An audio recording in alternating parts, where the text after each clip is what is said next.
What's up? Norm Baker, Will Wealth Advisors. Got a question today about pulling money from your 401k. All right, let's go through this. Pulling money from the 401k. When should we do it? When shouldn't we do it? Should we ever do it? You'll see a lot of literature out here that says don't ever do it. Don't do it. Doesn't make sense. Um, you'll blow your retirement.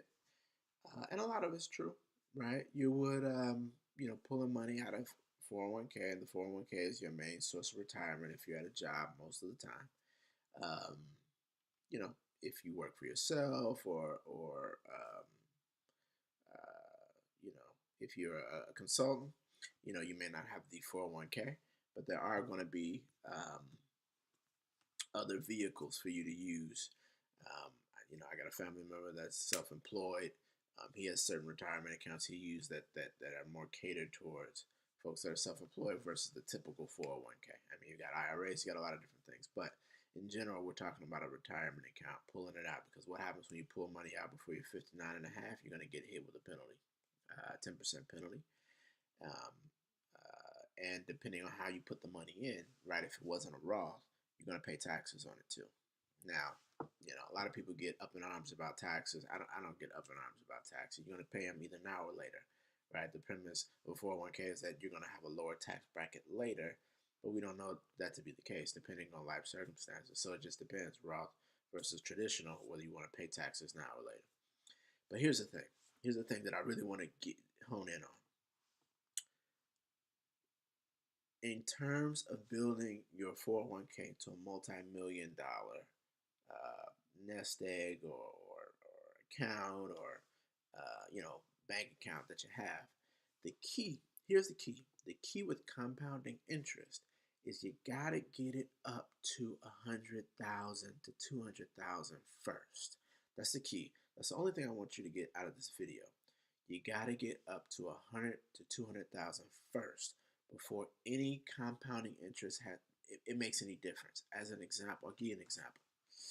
Let's say you putting in, I don't know what's the average people put in. So if you're invested in 10%, or if you're investing 10% of your money, which everybody should be doing at least 10%. Once you clear debt out, it should go to 15%, but you'll be getting up to 10%. 10%, you make 50 grand a year. You're investing 5,000 in the stock market. A lot of jobs give what they call an employee match, where you put in an amount and your job will also put in a certain amount as well, right?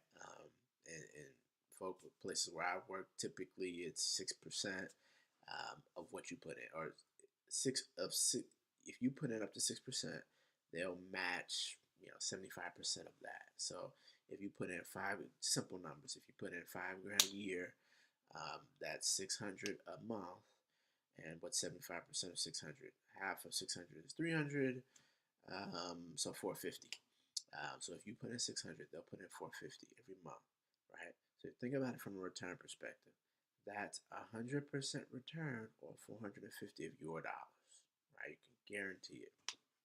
So as you put that in, let's say you put in 6 grand a year, or what did I say? 5 grand a year. 5 grand a year. You put in 5 grand a year. If you make 10% of the stock market, so historically the stock market pays 9.6%. The reason people say 7 is because they're factoring in an inflationary piece. That doesn't matter when we're talking about an aggregate dollar amount. So let's say 10%, 9.6%, we're going to round it up to 10%. If you put in $5,000, you're going to make what a year?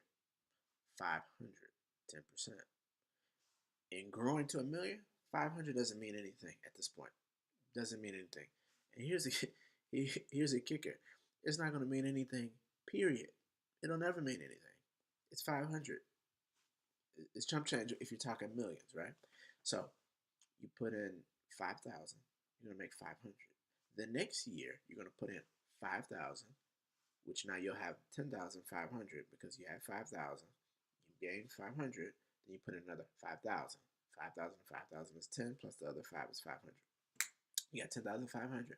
On that, you're going to make about $1,000. Okay. The next year, you put in 5,000. So now you have about 16,000, something like that, 16,000. You're going to make 1,600, right? You see how the numbers, as you add up, the following year you have 20,000 and you're going to make 2,000. So the money that you're building is coming from you. It's coming from you right now. You're driving this driving force. So you're going to keep doing that 5,000, 5,000, 5,000, 5,000 until you get to, I don't know, 50,000 or so, right? Once you get to 50,000, 10% is now 5,000, right? So now you put in five, your money's making you five. See, the key to this is your money has to build up to a certain point to where your money is making much more than you're putting in. That's the key. So in this example, we were talking about 5,000 or making 50,000, putting in 5,000. Once you get to 50 or 60,000, now your money is making more than you're putting in. Once you get to 100,000, somebody making 50,000. Now, keep in mind, to get to 100,000, if you're putting in 5,000 a year, it's going to take. It's not going to take 20 years because you get a little bit of appreciation, but it could take, I don't know, 15. I got to do the math, but it take 15, I don't know, 14, between 14 and 16, somewhere in there, 14, 16. So we're talking some time. I mean, if you're 30, we're talking 50, right? We're talking a little bit of time, right? We're talking 45. If you're 30, 45. It takes you to 45 to build this up. Once you get to 100,000, your money's making 10% a year, which is $10,000. You're only putting in five, right? So here's where it starts to bubble. You're at 100,000. Your money's making 10 a year. So by itself, your money is going to double in that 10-year period, making 10,000 a year. You bring it in, your money's adding 10,000 to the pot every year. 10,000, 10,000, 10,000. So in 10 years, it's really going to be less because if you look at the capital gain, the capital gains throughout, it's probably going to be more like 8 years. You'll be at 200,000. If you're still putting in the 5,000, you're going 10,000 and 5,000, which is 15,000 a year, right? Just do the math. 15 times 2 is 30. 30 times 2 is 60. Right, so that's 4 years. You have 60,000. Two more would be 90. So it's really like 6 years or less. So it'd really be like 5 years from 100,000 to 200,000 if you're getting the 10% appreciation plus the five you're putting in. Check out what happens when you get to 200,000. When you get to 200,000, your money is making you 20 grand a year. In 5 years, if you do nothing, 2 goes to 3. When you're at 300,000, your money is making you 30 grand a year. In 3 years, if you do nothing, you get to 400,000. Once you're at 400,000, every year your money makes you 100 grand a year. Every 2 years. Every 2 years, your money making 100 grand a year. Every 2 years. Once you get there. So let's backtrack. 50,000, you put in 5.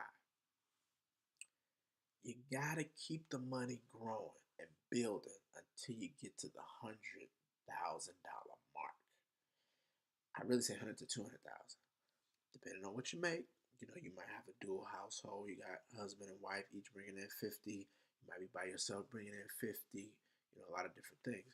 But what I try to tell people is, if you're not at the 200,000 mark or the $100,000 mark, be very careful with pulling money out. Be careful because you're taking the gains that you did, right? Your money's not at the point where it's building on its own to a significant material level, right? Again, you put in 5,000, you made 500 on that. 500. I mean, it's good money. You don't want to give it away, but it's not gonna.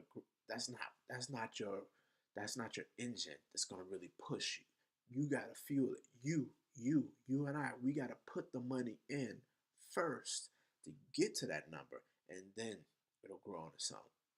So I wanted to hit that topic. If you're investing in a 401k, which all of us should be, right, or 401k or any kind of retirement account, but putting the money away so that we're not slaving at these jobs until we're however old. You know what I mean? We've seen our parents and our parents' parents do it, and remember, pensions aren't here as much anymore. Some jobs have them, but not a lot. So right, we got to really put this money together, guys. But really stress not pulling cash out until you build to that point, to that $100,000 to $200,000 point. Keep the cash there. Let it build from you. Again, your gains. Don't get discouraged about your gains. That stock market appreciation that people talk about, the blow up, that happens later. Later, get that 100, 200,000 in there first. Now, see, check this out. You put 200,000 in, and you build it, and you build it, and something pops up, and you say, "Hey, I'm gonna pull 30 grand out." Now you're gonna have to pay taxes. You're gonna have to pay a penalty. I get all that, right? And you do the math to see if it makes sense. Yeah, yeah, you're gonna get hit. But if it's a good investment, that you feel like you could regain that appreciation, I'm cool with that, right? Because your engine's still there, right? If you got 200,000, let's say you had 220, 230,000, you pull out 30, you still got a $200,000 engine. I ain't tripping on that. Your money's still gonna double in 5 years on its own. And remember when I say these numbers too, these that's 10%. Remember, this is an average. This is not every year. So some years you might lose 20%. Some years you might gain 40, right? But I'm saying over average, right? So just remember that. But overall, you still got that $200,000 engine, so I'm cool with that. I'm cool with that. But when you at 50,000 or 40,000, and you want to take 15 out, 20 out to do whatever, and they drops you to 20, you're gonna have to build that up on your own. Market ain't building that up, so now you got to take years of your life to build up what you pulled, right? Versus when you get to the 200,000, you can pull it out. Your money gonna build that. Your money gonna build that back. You got 200 grand, 230. You pull 30. You going to 300,000 in 5 years, regardless, right? With the 30 in, you might have went from to 300,000 in 4 years. Now you're gonna do it in 5, right? But it's not your back that it's breaking. Your money is working for you. You're not working for the money. So wanted to hit you with that. Check me out, willwealthadvisors.com. Got videos coming up all the time on different topics. You guys tell me what topics you want to hit. So hit me on the Facebook page, Will Wealth Advisors. Hit me on the website, willwealthadvisors.com. It's Norm Baker. Get at you guys later.